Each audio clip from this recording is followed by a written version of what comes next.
It's on the board. Meanwhile, after leading the league in passing, Joe Burrow says he can be even better. But will it be enough? Dun, dun, dun. And finally, should Giannis force his way to the Knicks? Maybe. Alongside Chris Broussard, who's from Indianapolis and several other places, but mostly Indianapolis for the sake of this program. I'm Kevin Wildes. Nick, any thoughts, early thoughts on Giannis to the Knicks? I think there is a factor in this that people are overlooking, and that is, did they have a handshake deal? That I think we should discuss. When Giannis and the Knicks? Giannis in Milwaukee. When he agreed to his extension, was it, hey, give us a little more time, but if it doesn't work out, we'll work with you. If that's the case, then Giannis can kind of write his own ticket. Can I say something? Yeah. I covered the Knicks as a beat writer for the New York Times. Yeah. And New York, now if Giannis wants to go here, great. But every time there's a free agent, even if there is no chance whatsoever of him ending up in New York, Knicks fans and media think he's coming to the Knicks. Yeah, but this Knicks team is a little different. Really? They're coming off a deep run. They are well run. What's up? We're like 247. Yeah, we'll get to it. 48. Oh, sorry.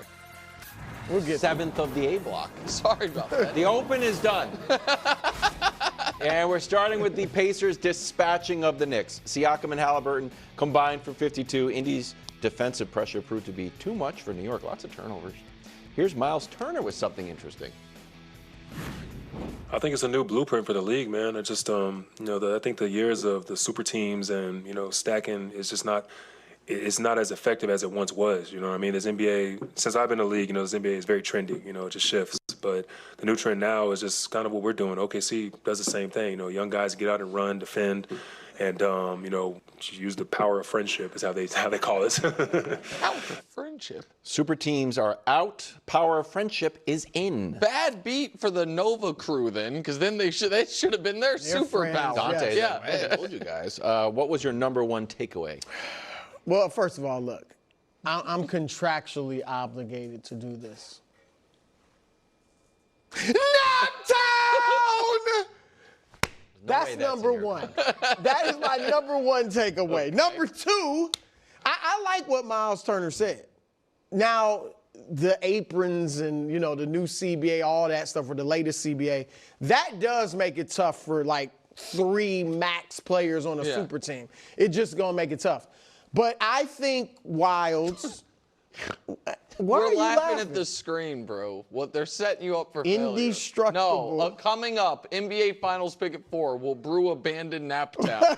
Naptown, never. You are always in my heart. No matter what I say an hour from now, you are always in my heart. All right, go ahead. But team basketball prevails. That's what I got from this series. It's interesting. I have always said, when the talent is close, fairly close, now it doesn't have to be exact, but fairly close, a team that plays 5-man basketball will generally beat a team that plays 1 or 2-man basketball. And that's not just the Knicks, and I'm not calling them selfish. I'm just saying styles of play.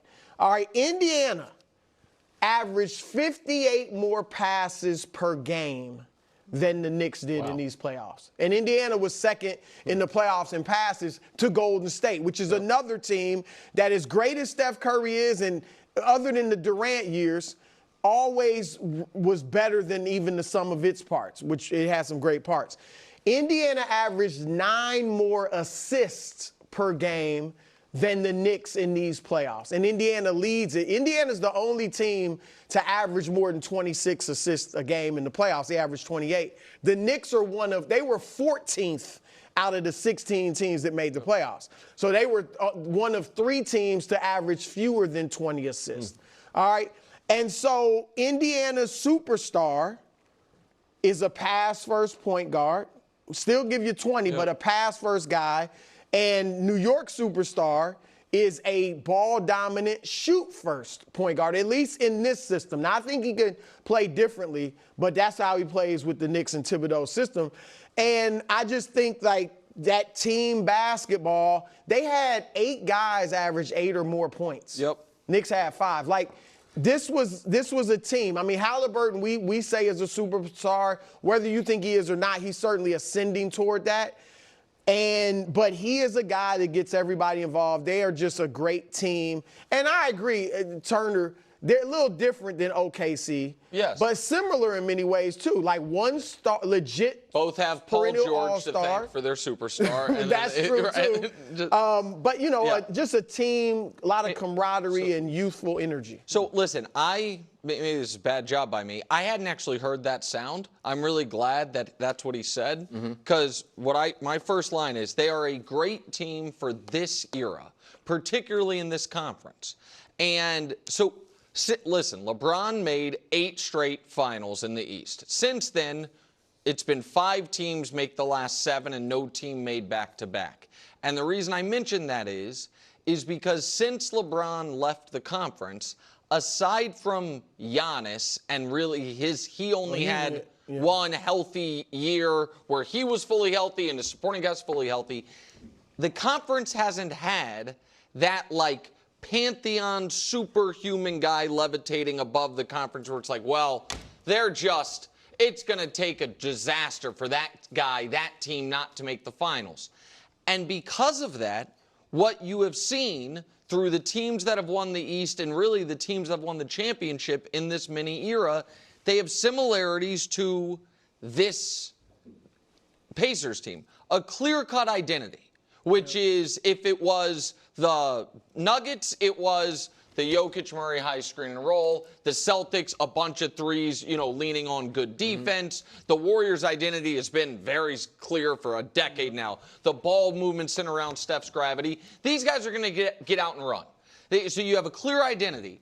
You have not necessarily like one super-duper star, but 2 high-quality all-stars, which Jokic and Murray. With the Bucks, it was, Giannis, Middleton, Drew. They actually had a third, Tatum and Brown. For these guys, it's Halliburton and Siakam. And to Brew's point, 7, maybe 8 guys you are totally comfortable with playing real minutes depending on the night, to where for them, going to their bench, deep to their bench, means guys like Tony Bradley or Thomas Bryant or Ben Shepherd. Bryant was big. Those 3 threes. Those aren't guys 6, 7, 8 the way they would be for Denver this year or the Lakers this year. Those were guys 9, 10, and 11 because they have Hallie, Siakam, Turner, Nembhard, Nesmith, Benedict Mathurin, Obi Toppin, and T.J. McConnell. Those are their 8 guys. And then I think for them specifically, I think it's fair to say Pascal Siakam is underrated universally, including by me. I looked on the King of the Hill. He was in the 9th row, in the 7th row, in the 6th row, at various times throughout the year. This is a guy who was awesome in a finals. You know what I mean? When they won a championship, has been a consistent playoff guy. And so, I think for their conference in this era, I think they are built really smartly. Okay. On the other side of the ball, Kylie Jenner can cancel that trip to Oklahoma City. Knicks lose in 6. This was New York's first back-to-back 50-win season since my junior prom. Here's the Knicks the last 4 seasons under Tibbs. They get better and better. They missed the playoffs 2022, then 2023 they lost in the Eastern Conference semis. That was back-to-back, and then they lost in the Eastern Conference finals. So, do you consider this a successful season for New York? Absolutely. Absolutely. Now, I know it hurts now. I saw Ramsey. He's a mess right now. He's not great. And I do get this because as they were clearly en route to beating Boston, I may have even said it on the show, but I certainly said it off the show, if not on. Can you imagine, this wasn't disrespecting the Pacers, but the Pacers were the 4th seed. The Pacers were no one's pick to win the East when the season started, when 2025 started on the calendar, when the playoffs started. Yeah. And so if you're the Knicks and you beat Boston and then you lose to Indiana, it just would would crush you. And that's what's happened because they felt, because of seeding and other things, they should have beaten Indiana. And I don't think, Knicks, you see this happen sometimes. I don't think this was a case of the Celtics was their championship.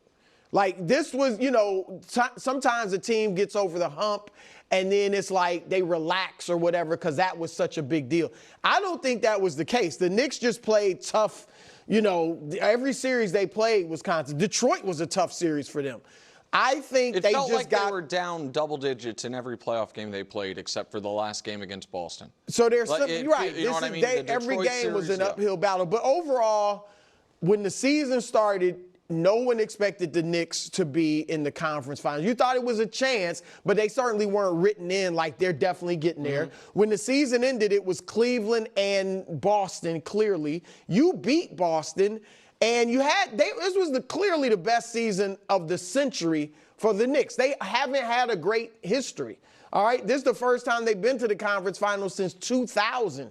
I was covering them at that time, you know. So they had 2 All-NBA players, Nick, for the first time or the second time since 1971. All right, so I think overall this was a great season for the Knicks. I do think, and we'll get into it later, they can build on this. And I get it. It hurts right now. You rightly feel like you could have got to the finals, but this was unquestionably a good season for them.